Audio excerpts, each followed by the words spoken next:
In the summer of 1842, on the outskirts of Pine Hollow Plantation, a single cry pierced the night, short, sharp, then abruptly smothered. The cabin where the sound came from still smelled of birth, boiled rags, sweat, iron, and blood. But by the time dawn crawled over the tree line, the child who had filled that cabin with his first breath was gone. No one spoke of him. No one admitted what they had seen. But every slave on the plantation knew the truth. The master's wife had ordered the infant taken, and the overseer had carried out the deed with the same cold obedience he had for every cruelty the Lattimore family demanded. The mother, Etta, young yet already worn by years of field labor and grief, remained lying on the pallet long after the others had been dragged off to work. She stared at the empty space where her child should have been swaddled. She had named him in her heart, never aloud, never on paper, because she knew names made things vulnerable. Names gave the world something to take, but they took him anyway. Rumors crawled through the quarters like insects. The mistress had heard the baby's skin was too light and feared scandal. The master had refused to acknowledge him. The overseer had carried the child toward the river. Some said he returned empty-handed. Others said they heard a splash. No one knew which version was the truth. Only one person intended to find out. Only one intended to make them pay. Etta had always been quiet. She was a woman who kept her head down, who worked without complaint, who spoke only when necessary. But grief made her into something else, something the plantation had never seen before. In the days after the birth, she moved like a ghost, drifting through her tasks with an eerie calmness. No tears, no outbursts, no pleading. She simply watched, listened, counted. There were 13 white people who lived on Pine Hollow Plantation. Etta memorized them all, and every night, beneath her pallet where the dirt was softest, she carved another tally into the earth. She would not rest until all the tallies matched the number in her mind. The night they took her child, Pine Hollow lost the fragile balance that held it together. What grew in its place was a storm, slow at first, then roaring with a fury that would destroy everything built on stolen breath. This is the story of how one mother's grief became fire, how her silence became strategy, and how Pine Hollow Plantation, one of the largest, richest, and most feared properties in eastern Mississippi, fell because a woman who had nothing left to lose chose to lose them all instead. The pain of childbirth had barely faded from Etta's body when she woke to the sensation of a hand covering her mouth. Her eyes snapped open, still heavy with exhaustion. In the moonlight filtering through the cracks of the cabin, she saw the silhouette of Overseer Brant, tall and broad-shouldered, smelling of tobacco and sweat. "Stay quiet," he murmured, though his tone promised pain if she didn't. Etta thrashed weakly, the kind of struggle that came not from strength but from desperation. Her body, raw and trembling, could not fight. Her legs were numb. Her arms felt like wet rope. Hours earlier, she had pushed life into the world. Now she could hardly lift her head. Brant's other hand reached down. Not toward her, toward the tiny bundle beside her. No, please, please." Her voice was nothing but breath. He lifted the infant with rough hands, the baby letting out a thin, confused cry. It was a sound that sliced straight through Etta's ribs. She reached for him, her fingers brushing the edge of the blanket, but Brant was already stepping back. "The mistress says this one ain't stayin'," he said, as though he were talking about a broken tool. Etta clawed at the floor, dragging herself after him, but her legs refused to obey. Pain radiated from her hips upward into her spine, the strain of childbirth still tearing through her muscles. Brant opened the cabin door with his shoulder, and a blast of cool night air washed over her. "Please, he ain't done nothin'." Even she knew begging wouldn't matter. Brant stepped outside. The door closed. The latch clicked. The sound of her baby's cries faded into the night until she could no longer tell if they were real or just her mind repeating them. Hours passed. Or minutes. Time lost meaning. Etta dragged herself forward inch by inch until she reached the door. She pressed her ear against it, listening for movement. Voices, footsteps, anything. But there was nothing except cicadas and her own ragged breathing. When morning came, the door opened not to Brant but to Emma, an older slave woman who had midwifed half the plantation for 30 years. Her gaze moved from Etta's pale face to the empty space beside her pallet, and her mouth tightened. "Child, I am so sorry," Emma whispered. "Where he gone?" Etta's voice cracked like dry wood. Emma shook her head. "Ain't for us to ask." But Etta saw it, the thing Emma tried to hide, a flicker of fear. And beneath it, pity. Word traveled fast through the quarters. By noon, everyone knew the baby was gone. By nightfall, whispers spread of the mistress's rage at the child's complexion, of a quiet argument between her and the master, of Brant leaving for the river and returning with wet boots. Etta listened to every whisper. She spoke to no one. On the third night, she stood for the first time. Her legs trembled beneath her, but they held. She walked to the back wall of the cabin, knelt, and with a piece of broken pottery, carved a single straight line into the dirt. One life taken, one life owed. It would not be the last number she carved, and Pine Hollow had no idea what it had created. The news spread through the slave quarters not by speech, but by the tremble in hands, by the tightness around eyes, by the way silence suddenly became heavier than chains. Everyone had heard Rachel's wail earlier that night, the long, shattering cry of a mother whose child had been torn from her arms before she even had time to name him. No one needed to ask what had happened. They all knew. Mistress Caldwell had been desperate for a baby, aching, bitter, hollow. She had lost 3 before they drew breath, and another before she finished knitting its swaddling. When Rachel went into labor, sharp-eyed women whispered, "She'll take that child if she can." But hope made fools of them all, because hope was the only thing that kept them breathing. Now, the truth lay cold in Rachel's empty cabin. Rachel sat on the floor where the midwife had left her. The blood had dried on her legs. The afterbirth soaked the dirt. She hadn't moved since her child was snatched from her arms. Her breath came in short, ragged pulls, almost soundless now, her throat too raw from screaming. The door creaked open. It was old Mara, the oldest woman on the plantation, bent-backed but sharp-eyed. She had helped raise 3 generations of enslaved children and buried half of them. She moved slowly toward Rachel and knelt. "Baby, look at me," she whispered. Rachel didn't. Couldn't. Her eyes were fixed on the corner where her newborn had lain for less than half a minute, still warm, still slick with life before rough white hands took him. Mara placed a steadying hand on her shoulder. "He's still breathin', child. That mean he's still yours." Rachel's lips trembled. "No, he's gone. I ain't even hold him proper." Mara's touch tightened. "That woman don't get to own what God gave you. He yours in ways she won't never understand." Rachel's breath hitched. Something flickered behind her eyes. Not hope, no. Something sharper. Something forged in loss. Outside, voices murmured as more slaves gathered quietly.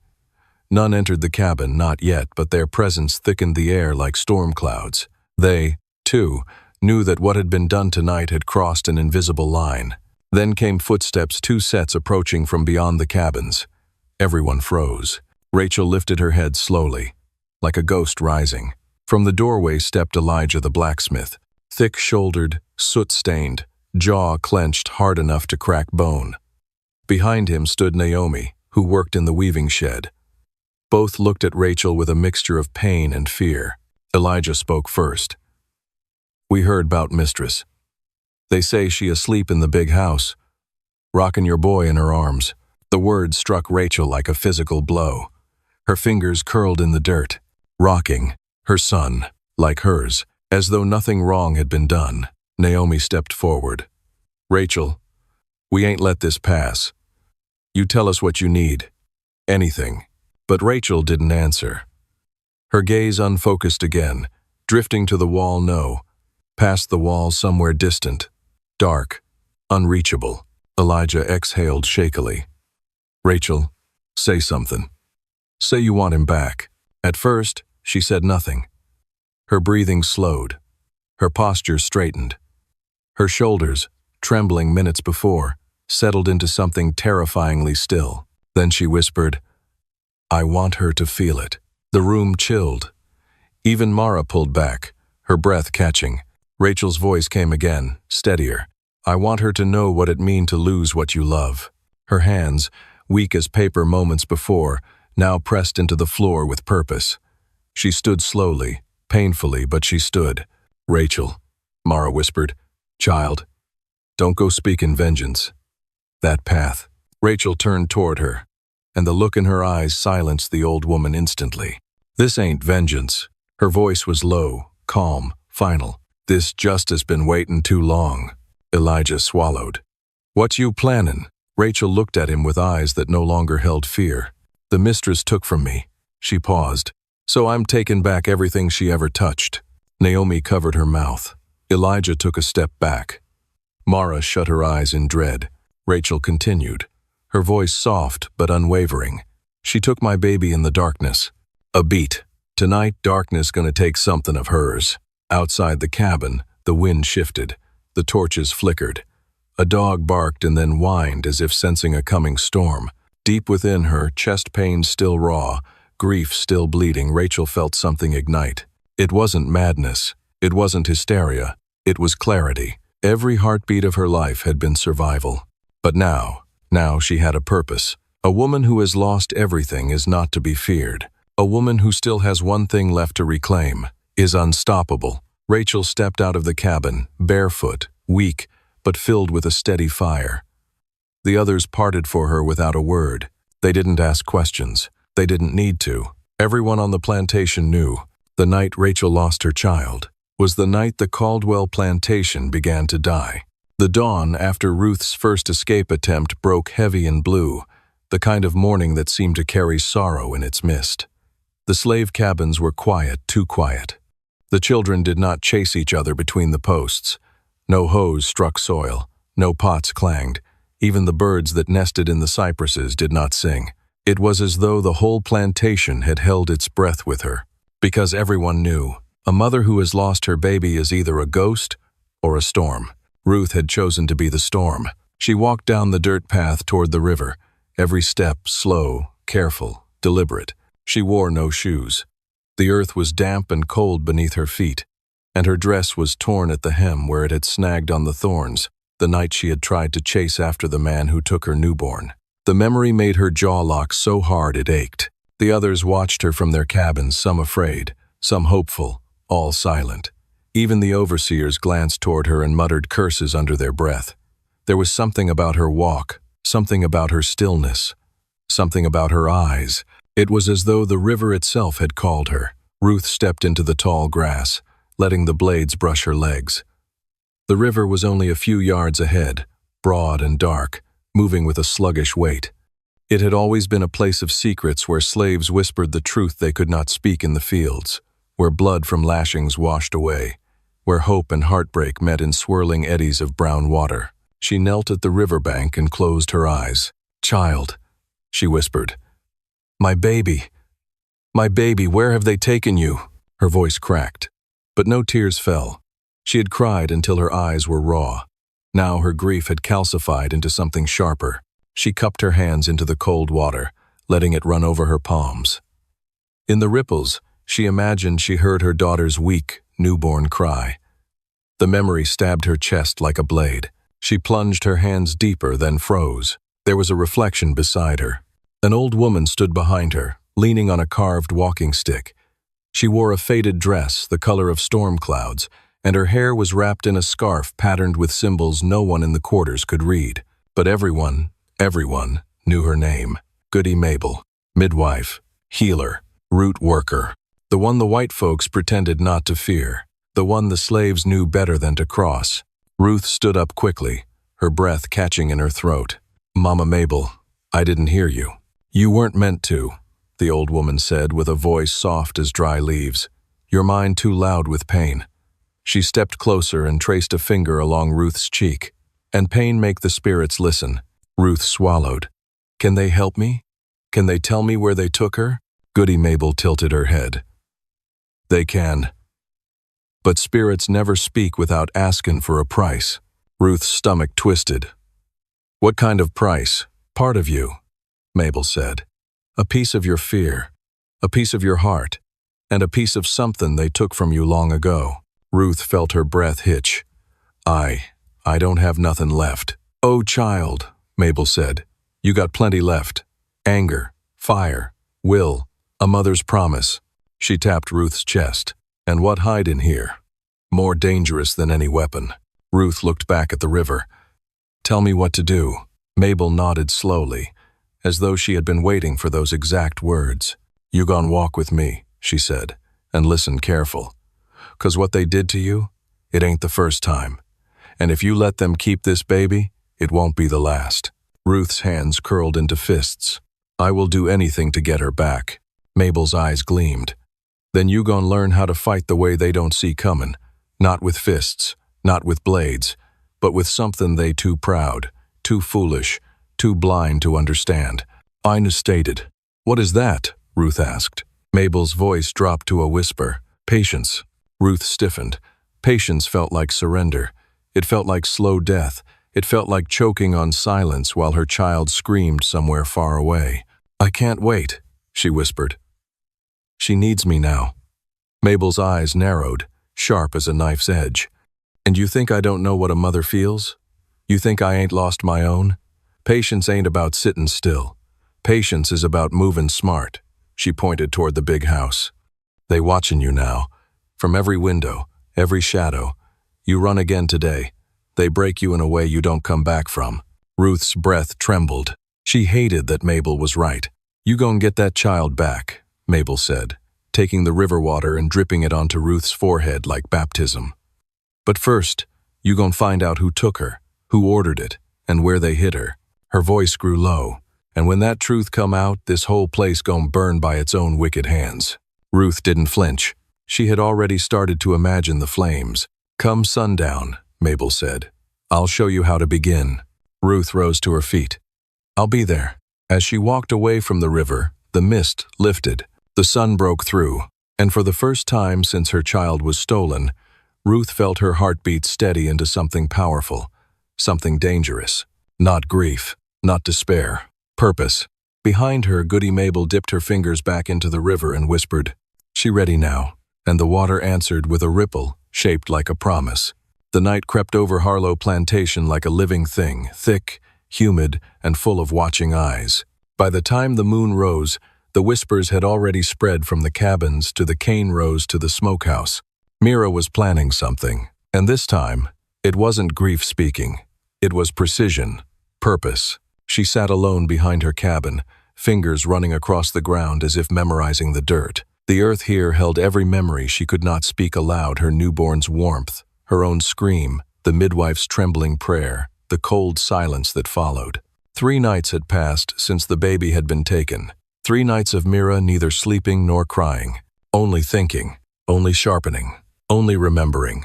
The plantation believed grief made a woman weak, but Mira's grief was fuel. She felt a presence before she saw it. Footsteps soft, cautious. Jonas emerged from the darkness, cap in his hands, worry etched like scars in his brow. You been quiet, he whispered. Too quiet. Folks say you, planning.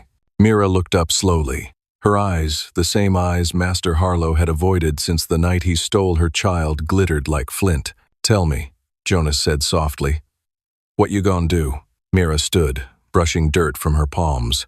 In the moonlight, her shadow stretched long and thin like a blade. They think I break, she murmured.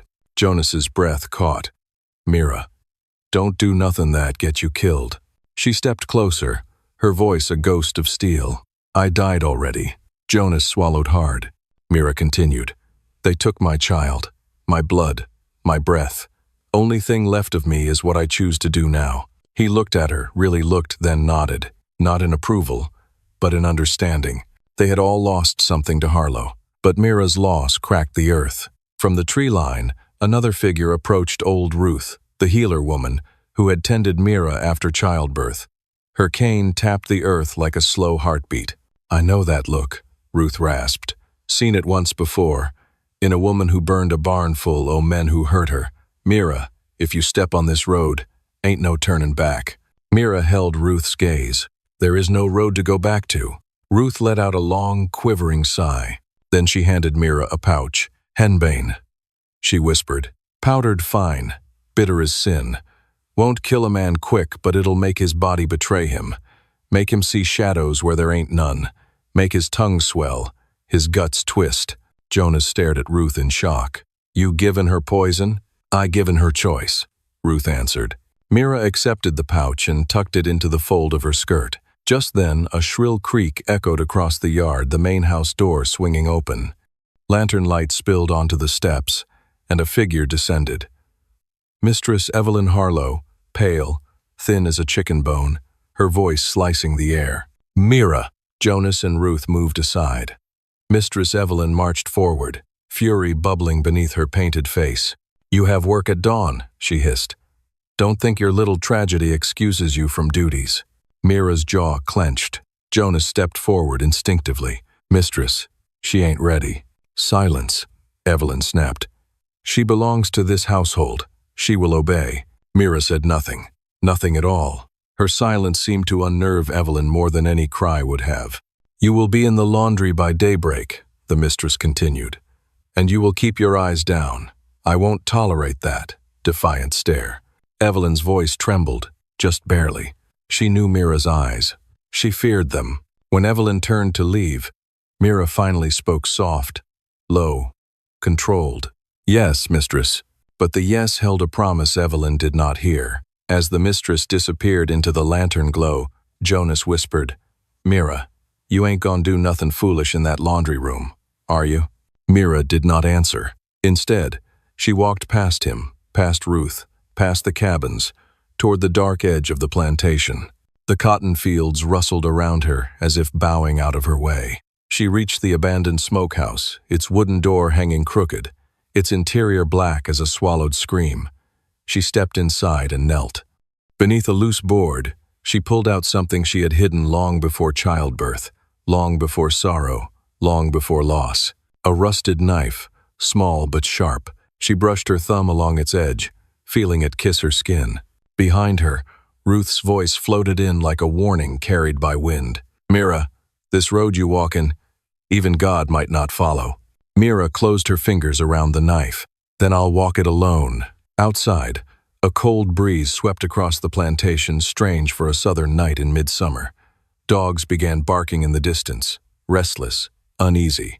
And as Mira returned to her cabin, a shift settled over the land. Not loud, not violent, but unmistakable. A storm was coming, not of thunder, not of rain. A storm born of a mother's grief and of a vengeance no chain could hold. Mira lay on her cot, knife hidden, henbane tucked near her heart, staring into the beams of her roof. The baby she'd never see again seemed to breathe beside her. I will find you, she whispered into the dark. And for every tear I cried, they will bleed. The night held its breath. The plantation, unaware, unprepared, unprotected, slept under a moon that watched like a silent witness. Mira was ready. Tomorrow, the first of them would fall. Morning on the Hargrove plantation usually began with the same cruel rhythm, whips cracking, overseers shouting, babies crying as their mothers were dragged to the fields. But on this morning, something was different. There was a quiet humming under the air, something uneasy, like the stillness before a storm breaks. No one noticed Ruth slip out of the weaving shed. That was her gift after years of being treated as nothing more than a shadow. She had learned to move like one. Her hands trembled from lack of sleep, but the fire in her chest had not dimmed. For 3 days she had not shed a tear for her stolen infant.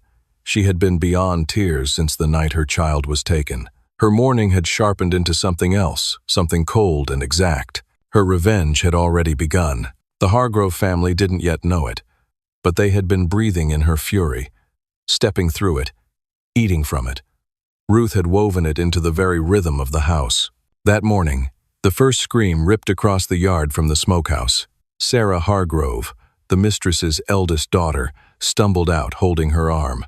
The flesh along her forearm was blistered and bubbling, as though acid had been spilled across her skin. She shrieked for water, falling into the dirt.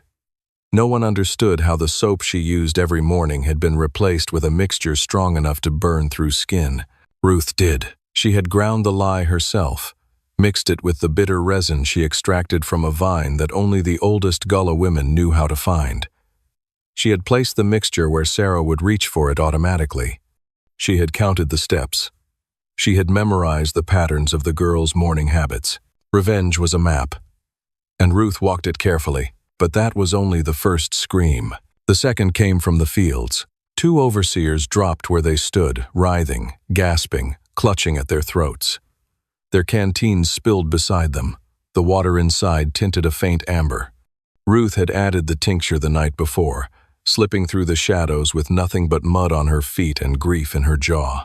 The plantation workers paused their picking, frozen between horror and an emotion they hadn't felt in years' hope. Ruth didn't look at them. She couldn't, not yet. She wasn't finished. While chaos spread across the fields, the master himself, Charles Hargrove, stormed down the veranda steps, red-faced, furious, bellowing orders. He blamed the slaves instantly, promising lashings, punishments, executions. He had no idea he was already living inside the revenge that would ruin him. Ruth slipped behind the barn, where the old root cellar hid its secrets. She had been preparing this part for days, crawling through the dark, damp space, placing the last of what she needed in careful rows. Her hands worked swiftly now. She knew the exact places where the old beams were weakest, where a single pull could bring down half the structure. She worked with the precision of a midwife. After all, this was a kind of birth, a new fate entering the world. By the time she stepped out again, brushing dust from her dress, the entire plantation was in turmoil. Slaves had gathered in small clusters, glancing toward the manor, waiting. Over the years, they had seen suffering, but never disorder like this. Never the mistress wailing, never the overseers collapsing, never the master running in circles, powerless. Yet Ruth's face was calm, eerily calm. Her child had been stolen in the night. She had nothing left to lose. She walked openly toward the front porch where Charles Hargrove stood. For the first time in years, he noticed her. Not as a servant, not as property, but as something else, something dangerous. "What have you done?" he hissed, spittle flying. Ruth lifted her chin. She did not speak. She could not speak, not without choking on her rage. But she did not need words to answer him. Behind them, the barn cracked. The sound rolled across the field like thunder. Workers turned. Overseers froze. Even the horses reared in their stalls. Hargrove spun, confusion etching across his features. Then the second crack came louder, deeper. The ground trembled, birds burst from the rafters, and the old barn collapsed into itself with a groaning roar, sending up a cloud of dust that swallowed the yard whole. Screams erupted, live animals trapped inside, tools shattering, beams splintering. Hargrove cursed, running toward the wreckage, shouting orders that no one obeyed. Ruth watched him run. She stood at the top of the porch steps, silent and still, her eyes fixed on the man who had stolen her baby from her arms. She finally whispered, not for him, but for herself. One structure down, one life ruined, one step closer to the child they thought she would forget. The fields had fallen silent, and the next screams would not be from a barn.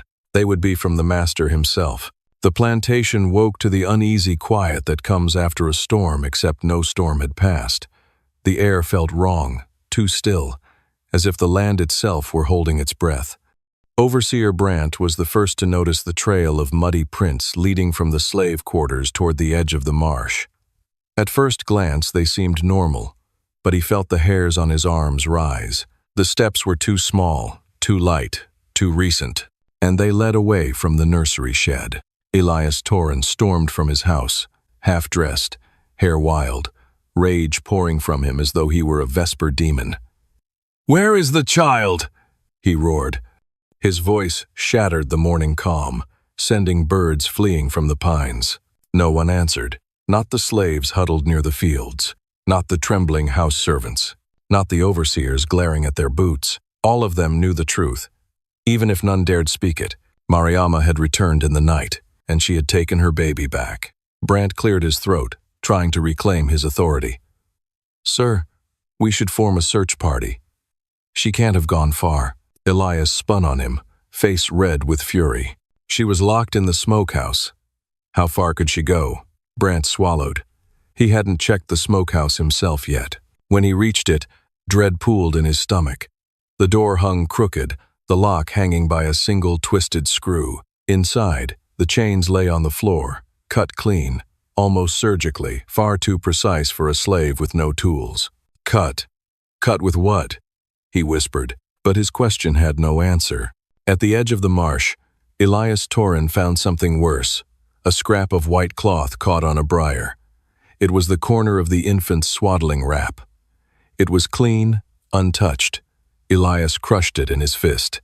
"Marama!" he shouted into the trees. "You wicked creature. You think you can outrun me? I will tear the marsh apart." His voice echoed, but the swamp answered with silence. Behind him, the slaves exchanged glances of fear. Yes, but something else too. A spark, a flicker of awe. A woman had done what none of them had ever imagined possible. She had outwitted the master and vanished into the night with her child. And the strange marks in the mud, the long drag lines, the scattered shells, the shallow heel imprints told them the truth. She had not walked alone. Back at the big house, Mistress Lucinda trembled as she stood near the window.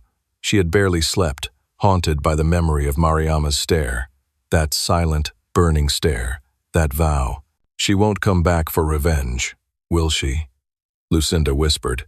Elias didn't answer, because deep down, he knew Marama knew her fire, her unbreakable spirit, and he knew the moment they took her newborn, something irreversible had awakened in her, something fierce, something ancient. He spun toward the yard.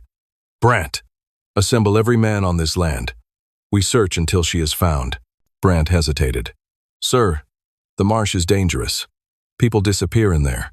Elias's lips twisted into a snarl. "Then let her disappear. Bring me the child. Bring me the woman, dead or alive." The men dispersed, but no one reached the marsh edge before the first omen appeared. The dogs refused to go further, whining, tails tucked, backing away as though some spirit stood just beyond the tree line. The men cursed, pulled, threatened, but the hounds refused. Then came the second omen. A long line of reeds tied together with swamp vine lay across the path, an unmistakable warning in Chickasaw tradition. A boundary, a mark that said, "Cross this, and you do not return." One of the overseers spat. Superstitious nonsense. He kicked the reed line aside. Not a minute later, he screamed as something sharp sliced across his ankle. He dropped to the ground, clutching his leg as blood soaked his boot. Vines freshly cut lay curled like traps around his foot. Elias's face drained of color. "She's setting snares," he murmured. "She planned this." And she had. The marsh was her sanctuary. Her grandmother had taught her its paths, its hiding places, its offerings and warnings. But more than that, it was where Marama had left behind pieces of herself as a girl, where she and her mother once prayed to spirits older than the landowners, where she learned what it meant to survive. Now she returned not as a girl, but as a mother with nothing left to lose. That night, as darkness descended, the men still had found no trace of her. The marsh swallowed their torches. Something unseen moved between the trees, something quick, something silent. A whisper drifted across the water, soft yet clear enough that every man felt it crawl along his spine. "You took my child. Now I take everything." Elias lifted his torch, breath shallow. Beyond the cattails, two eyes glimmered, reflective, unblinking, animal or human, he could not tell. Then they vanished. But the message was clear. Marama was not running. She was waiting. Night draped itself over the plantation like a heavy shroud, thick with the smell of ash, damp earth, and the memory of screams. The flames that had devoured the birthing house were gone now, nothing but skeletal beams jutting from moonlit rubble. But the silence that followed was louder than any fire, a silence made from fear. Every slave cabin had its door cracked open, every eye watching the dark tree line where they had last seen Marama vanish with her baby wrapped against her chest. Not one overseer dared step beyond the yard. Not one dog barked. The night itself felt as if it were obeying her. Word had spread like wildfire. She took her newborn back. 3 overseers fell before they could raise a pistol. The mistress fainted at the sight of her own burning ledger books, and the master had not yet been found. This last detail kept every remaining white face pale and sleepless. But what no one knew, what only a few trembling slaves whispered, was that the night's vengeance was not finished. Far beyond the plantation road, where the swamp water shone like black glass, Marama knelt beside a cypress stump. Her baby, Amari, slept against her breast. His tiny breath steadied her own heartbeat. The swamp had become her sanctuary. It greeted her like kin crickets rasping, frogs croaking, the distant hoot of an owl. Shadows curled around her in welcome. She had walked these marsh paths secretly for months while pregnant, memorizing routes, storing herbs, burying tools. She had prepared long before the plantation's cruelty took her child. And now, with Amari safe, she had one final task. Her fingers traced the rough surface of the stump where she had carved symbols days earlier, warnings, prayers, curses, not curses of magic, but of memory. The names of every child stolen, every mother broken. Her story would not be carved in sorrow. Her story would carve back. Marama stood. The swamp wind carried a faint sound footsteps. She knew who they belonged to even before the lantern glow flickered through the trees. "Marama?" a trembling voice called. "It's me, Ruth." Ruth, the only white girl on the plantation who had shown her mercy. The one who used to sneak extra food to pregnant women, who had whispered warnings when overseers searched cabins, who had wept when Mariama's newborn vanished. But mercy from a white girl did not erase the world she belonged to. Marama stepped into view. Ruth gasped, seeing the soot streaking her face, the feral calm in her eyes. I had to find you," Ruth whispered. "They blame you for everything. They're planning to hunt you at dawn." "I know," Marama said quietly. "You can't go back," Ruth choked. "They'll kill you. They'll take the baby again. Please let me help you escape to town. There are abolitionists." "No," Marama said, her voice steel. "I am not running." Ruth froze. "Then what? What are you going to do?" Marama adjusted the cloth around her baby. The moonlight caught her eyes dark, unyielding, ancient. "I am going to finish what I began." Ruth's face drained of color. "Marama, don't. If you go back, there will be blood. More than tonight." "Yes," Marama said, "there will. But they are too many." "No," Marama whispered. "They are too guilty." A long silence stretched between them, filled with the buzzing of insects and the low sigh of the swamp. Ruth's voice finally cracked. "Let me save you." Marama stepped forward, placed a hand on Ruth's trembling shoulder, and spoke with a gentleness that cut deeper than any blade. "You cannot save me from a fire I was born inside, and you cannot save a world that refuses to see me as human."